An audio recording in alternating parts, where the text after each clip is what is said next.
tacked up. And if you get too close, you're getting cracked up. Stone cold when I roll, coming out of the hole. Get back, cause I'm out of control. I'm on the edge. We're mixing it up with this episode of Lucas Oil on the Edge. We'll kick this prime episode off with a motorcycle race like no other. Extreme indoor enduro racing is challenging because the riders are tasked with conquering a number of obstacles. Rocks, tunnels, tires, and stairs are all a part of the course here in South Dakota. It's tonight on Speed. All right, let's kick some dust up. Ken Stout and Brian Olson ready to call the action for you here from the MX4 Fun Extreme Indoor Enduro presented by General Tire. We're in Rapid City, South Dakota, and the stands are packed. All the fans are here to watch some great racing action, and we'll kick things off with the open class. Let's get it down to Rob.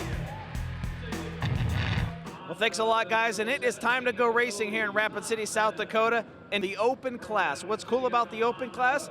Yeah, you guessed it, fellas. It's open. Run what you brung. 125, 250, 500 cc. Gas-powered, methanol-powered, heck, you got some propane, bolt it on and go racing. That's what this class is all about. Open class, age limit, there is none. Any age can run it. That's what's cool about it. But this course is equally cool, very challenging. We're going to talk about it all night here in Rapid City. A lot of obstacles. Most crucial area, going through the stairs. It's slippery, it's wet, it's dusty. That, boys, is enduro.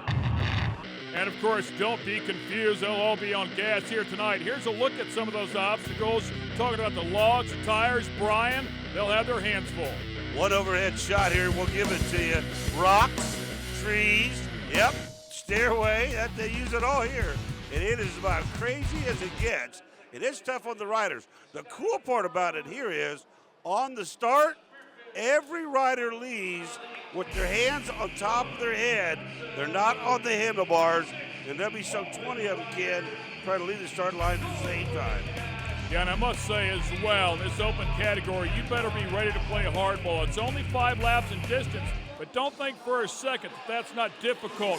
It is very, very hard. You have to be in extremely good physical condition. You can see what you were talking about, hands on the helmet. Then, of course, gentlemen take off. To go down, they have to start the bike and then launch.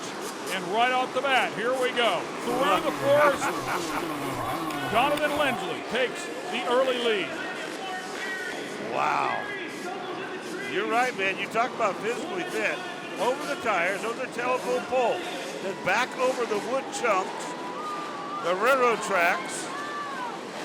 Yeah, and the hand-eye coordination is amazing. I mean, take the railroad tracks. For example, if you don't stay on that beam, that front tire dips down in between, it'll launch you right over the handlebars. And now we're going to head toward the stairway part of the deal. Almost kind of like, remember when they raced in the Coliseum, they would go out and right back in? Yeah, go way up those stairs, make a U-turn. This is just great. So, you mentioned before, they're using all of the floor and then some of the under the seats part of the grandstand area, back down the stairs. It is an obstacle course to say the least. Donovan Lindsley, your leader since the kick of the starter, if you will. Like I said, one of the more starting. Oh! It's caught up a little bit right through the tire area, Ken. And unfortunately not able to get over the obstacle, actually comes out and goes around it. I would have to think that there'd be some sort of time penalty for that, possibly 5, 10, 15 seconds. But nonetheless goes around the obstacle and then once again through the trees, through the pine forest there, if you will, and over the logs. And you can see that line right on the inside that they're using over the, and Mark Geary goes down and goes down hard. Actually, a couple of riders in that area going down, but they use that inside transition. Man, he did it right there in those rocks, and man, that has got to be the mark. No question about it. There's Donovan again. And he's headed up the stairs, baby. I mean, you've got to be talented just to do this part of it. And that floor is slick. Oh! And that's, I mean, it looks simple. Whenever they go through there, you think, oh, how big of an obstacle is that? But whenever you see that, you know it only takes a little bit to take you out. Stay with us. Listen up, Lucas Oil on the Edge fans. It's time to prove how much you love OTE by downloading the free Lucas Oil on the Edge app for your iPhone and iPad. You can check out the OTE schedule, see past shows, and meet the cast. In addition, you can browse the OTE apparel. This is an app that has it all and is a must for every Lucas Oil on the Edge fan. This Lucas Oil on the Edge telecast is being brought to you by Lucas Oil, made in America, sold to the world. General Tire, anywhere is possible. Ready Liftoff Road Suspension, a new revolution in off-road suspension design and development. Well, guys, when you look at the open class, one of the veterans, Ross Rohde, 47 years old from right here in Rapid City, South Dakota. And what's cool about this class, Ross, is you're racing teenagers and some of the veterans as well. But how do we work on this race course? Because a lot of crazy obstacles this year. Just try to keep going forward. You know, it's all it takes is fall down a couple times or get stuck, and you're out of the race. How important is the whole shot? How important is setup on the bike? The whole shot's very important. I'd say that's probably the number one thing is the whole shot. And then setup, you know, it's nice to have your suspension. You want it stiff enough to where it's not going to collapse when you're hitting them logs and stuff, but yet you want it to respond quickly, you know, to soak them up instead of just jarring the hell out of you when you hit them. And guys, that's him, Ross Rohde, the 56th, the open class, very competitive this year in Rapid City. Yeah, definitely a good point there as you take a look at your General Tire leaderboard. Anything can happen to anybody, and as we mentioned before, it doesn't matter what age you are. You make one small mistake, you'll pay a price out here. Oh, Donovan's still in the lead. Boy, and I'll tell you, 1 foot down, he almost caught the edge of that big steel culvert right there. And if you go back to that very first incident that he had early on, it looked like he had an issue with that right ankle at that time. So he very well could have one sprained right there. Oh! And Mark Geary goes down. That's what we talked about at the top of the show, how to grab that front tire and pitch you over the bars. Keep in mind, he also went down in the boulders, and he is over 40, competes in the Masters class as well. And Donovan making it look easy right here, and it's not easy for sure. This stuff is so difficult. You are right, kid. The physical fit part of this deal is second to none. And I got to tell you, to talk to the 47-year-old rider or whatever that was there a moment ago, and then here you got Donovan, probably 20 years of age, whatever the case might be. Man, I mean, you have got to be fit to be doing that. Again, just precision up and over that beam. He's been perfect so far. A couple of quick bobbles, but able to save it because the skill level is very, very high. Don't think for a second that you don't have to be absolutely amazing on two wheels to get over these obstacles like they are. This has got to be the tightest part of this course. You get 4 or 5 bikes stuck right there. I mean, you are just going to have to wait your turn. And you can hear the two-strokes in there. I would have to think that a 4-stroke would be the bike of preference here, just because the power band is so much smoother. It's a torquier bike, and when you look at the two-strokes, they're so pipey. Lindsley is absolutely making this thing look easy. However, I know it is not. But he's definitely making it as they make their way through the forest there. Wow. So tough, hitting one of the tough blocks right there, and a couple of riders go down in the boulders again. And making those railroad tracks look easy, but when you go over them at that speed, one small mistake, and it could be the end of the race. Don't forget the duck, by the way, when you go to the tunnel. You got a duck, too. That is bizarre, to say the least, man. Using the berm, once again, 5 laps in distance, and you can get up in here and get caught in traffic a little bit. You might not be able to make a pass. Good news is the guy behind you can't make a pass either. It's got another one struggling there to get over that huge log. Here comes Donovan. Should get the checker right here, and he does.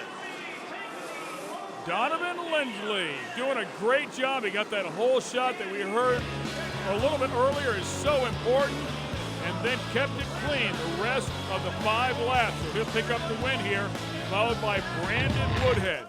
And guys, for Donovan Lindsley, a dominating performance in the open class. Congratulations. A 20-second lead at some point. How'd you do it? Just picked smooth lines again. Made my lines carefully, try to stay out of lap traffic, and not fall down was the key today. Yeah, it seemed like a lot of guys were down, a lot of carnage out there. How do you fight this racetrack as well as the riders that go down? I do a lot of preparation. I ride at home, I race rain cross. I got enduro cross practice at, ride as much as I can. So like I said, making those smart lines and riding good.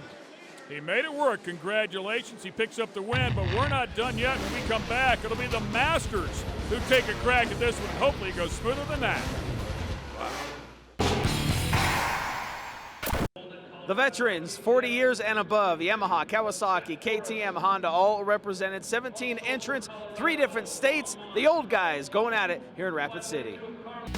And there's a couple that'll be pulling double duty that were also in the open class. So don't count those old guys out just yet. They've already put 5 laps in the books. And of course, they'll also be competing here as well. Once again, there's your starting grid courtesy of General Tire. Hands will have to go up on the head for the official call, and then immediately kick that thing off, hopefully in one kick, get it lit off, and look for the hole shot. But if you got to kick that thing more than one time, you are doomed. And then if you get a little bit too wound up early on, you very well can fall over pretty quick too. Mark Gary on board on the 113. And one of those guys pulling double duty out of the open class. So Mart trying to hang on here because we saw Mart go down in this area, in the boulder area. We actually saw him go down in another area as well. I believe he also went down over the railroad track, so he's going to need to ride perfect here. Oh, man, look at that. Oh, Now, there's something else that you can do right there. You can kind of high side your bike a little bit, if you will. And that's part of the reason why you've got to be right dead on when you come to those spots. Give it enough gas to kind of jump over that great big log there, if you will. yeah, you need a little momentum to kind of slide that case, if you will, over those tall logs. Wow. That is so bizarre right there. And it looks easy, again, whenever you're going up the steps. But if for some reason you make a mistake or you lose traction, you go to put your foot down, you can't reach the bottom. You don't reach the floor. Absolutely not. Oh, it's just neater than heck, man. Kind of reminds you of the old high school days. I mean, in the story. Yeah, you always wanted to do that when you were in school, right? They had to do it here. The old gymnasiums, man, had the pull-out bleachers and all. By the way, that was Mark Walker, the number 69, that was down picking his bike up. As once again, we go on board with Mark Geary looking off the back, off the rear fender of his bike. He's doing a good job. Oh! And not necessarily the preferred way to get to the top of the stairs, but it will work. Let me make it clear, it's not really funny. It's just wild to watch that way, but I mean, that thing just went flying. And these bikes are kind of built to withstand about anything, but that We've was got a pretty another hard one hit. crossed up here in the middle of the stairs. He's all hemmed up. Front tire in the left rail, rear tire in the right rail. That's like having a principal and vice principal, one on each end right there. By the way, that was Mart Gary once again rolling down through there. Mart having a good run here. He truly White flag is out. He's the master of the 40 and over class, no doubt right here. Oh, here we go. Oh, so close and just not quite able to get up and over there. Oh, those tires are so big, man. Woo! Watch out for the force, and then it's the logs, then the rocks. And Mark getting it down now. Really struggled with that boulder area in the open category, but now has a handle on it. The oversized campfire, railroad tracks. I'm telling you, you're right, kid, from the start. You have got to be physically fit to do this, especially if you're over 40. Yeah, and then to roll back out here and make it 2 events as Mark Geary heads down and behind the stadium once again for the final time. If he can get through here cleanly, and trying to make a pass. Checks up. He just needs to stay clean here to find his way to the checkered flag. He's getting a little bit of help here. Some guys trying to make the push here, but Martin doing the better job of the two. And as we saw just a moment ago, a 20-second checker flag is out, and Mark Geary is your champion. Congratulations, pulling the double here tonight. Mark Geary pulls off the win. Scott Forrest right behind him, and the top three rounded out by Lee Waldo. So congrats to the Masters, the veteran category, for coming out. Well, guys, in the veteran class, you have to be at least 40, and Mark Geary, 45. So you got it done. But talk about that race. You're looking like you're a young guy out here, not out of breath at all. Oh, no, I'm out of breath. Pretty shot. How about the race out there tonight? Looked like once you got out front, didn't have a whole lot of competition. No, one guy was keeping me honest, so he made me work for it. How about the track this year? A lot of challenges out there. Yeah, a lot of challenges. There's no rest anywhere. Congratulations, big win. All right, thank you. We love to hear from our fans. Go to www.facebook.com and become a fan of Lucas Oil on the Edge. Join our OTE private group or like our page. Then post your comments about this Lucas Oil on the Edge episode. It's about time for some quad racing on sand. This 300-foot sand and clay course is unpredictable, and the quad riders need to be on the tree if they want to move on. The ladder is set with 8 riders, all looking for the win. The course is 300 foot long. We're at West Michigan. It's the Quad Sand Drags presented by Lucas Oil. We're at West Michigan Sand Dragway in Mears, Michigan. Once again, Ken Stout and Brian Olson here to call the action for you. And yep, wheelie bars, paddle tires, and a lot of fun. Guys, the Pro ATVs are as evenly matched as they come. Most of these riders are going to have between a 3.8 and 4.0 elapsed time, meaning it's crucial here at the starting line that they get a good light. And whoever has the best reaction time, well, it's most likely going to be the same guy who gets the win light at the end.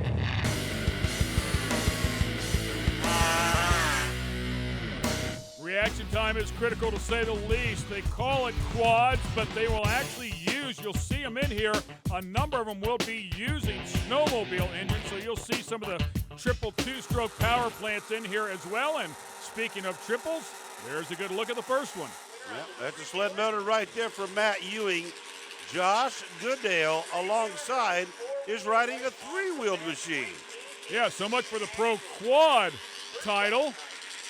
Sporting 3 wheels there, but laying down a bit. You can see the slicks on the front, and of course the huge paddle tires on the back. Good side-by-side battle. Oh, and a win by a whole shot. Ewing goes 399, but Goodale is better off the starting line and goes 404 to turn on the win light there.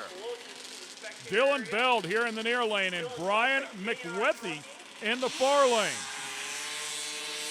McWethy, a little wheel stand, but it's going to be Beld who has the performance. And you can actually see him looking over at his competitor, almost like he was bracket racing just in case he needed to dump. It's exactly what it looked like. Stephanie Taylor comes up. Stephanie Ross alongside. So a battle of the Stephanies here. The 2-strokes just absolutely screaming out here. A 407 to a 404, but again, the reaction time, take a look at that. How about a 011 light for Stephanie Taylor? Man, Stephanie Taylor was on the tree and goes down there to the top end and wins it 407. And these things are just absolutely gorgeous. Oh my, that baby was beautiful. Corey Hamlin, Brad Adams up next. What a nice rooster tail there on the far lane there for Brad Adams, putting on a show. Goes 3.805. Come on back. This Lucas Oil on the Edge telecast is being brought to you by Lucas Oil. Made in America, sold to the world. General Tire. Anywhere is possible. Ready Liftoff Road Suspension. A new revolution in off-road suspension design and development.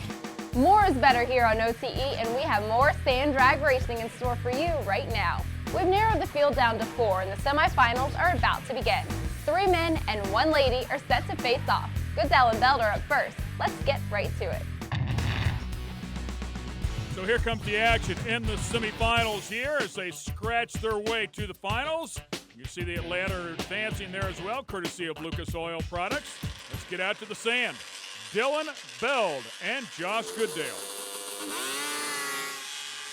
Quicker of the two in the previous round is closest to the camera, and he is your winner. Dylan Beld, 3.84 elapsed time. As we watch it get in replay, again, Kenny, he's looking over like he's bracket racing. Yeah, the ready lift replay showing there that he transferred some weight, got a good launch, and pulled off the win. 2 rounds down, 1 to go. You going to change anything heading into the finals or just do the same setup heading into it? I think we're going to have the same setup. You know, it's running pretty consistent and it's taking them down, so. All right, up next, the other half of the semi. Stephanie Taylor in the far lane. Stephanie Taylor with a great reaction time. Can she hang on? No, it's going to go the other way. Brad Adams comes back around and steals it. Boy, Brad Adams was treed something terrible. Stephanie was off the starting line first with an 0.33 to a 2.14, and he wins it right there in the lights. That replay courtesy of Ready Lift Suspensions. And here's a look at our ladder one more time. And the final round will be Dylan Beld and Brad Adams lining up. The 2 quickest machines here so far today get matched up in the final round. And Bell ends up in the lane he's not played too much in so far today. Oh, red light start. It's over. The win goes to Dylan Beld. No doubt Brad Adams trying to chop that tree down as Beld with the quicker machine here in the final round. Another look at it once again, courtesy of Ready Lift Suspensions. And you can see that red bulb come on there in the near lane, and that was the end of the race. Let's go down and talk to the winner. Well, Dylan, you probably hate to win them this way, but you win on a red light. Right, I guess you can take them any way you get them. Red light's a red light, but you know, you hate to do it. And yeah, I guess I'm glad it won. It's been a lot of fun. Another exciting show. Everything from indoor enduro to sand drag. For David Hamilton, Rob Clipper, and Brian Olson, I'm Ken Stout. Thanks for watching, and remember, you're not living unless you're on the edge.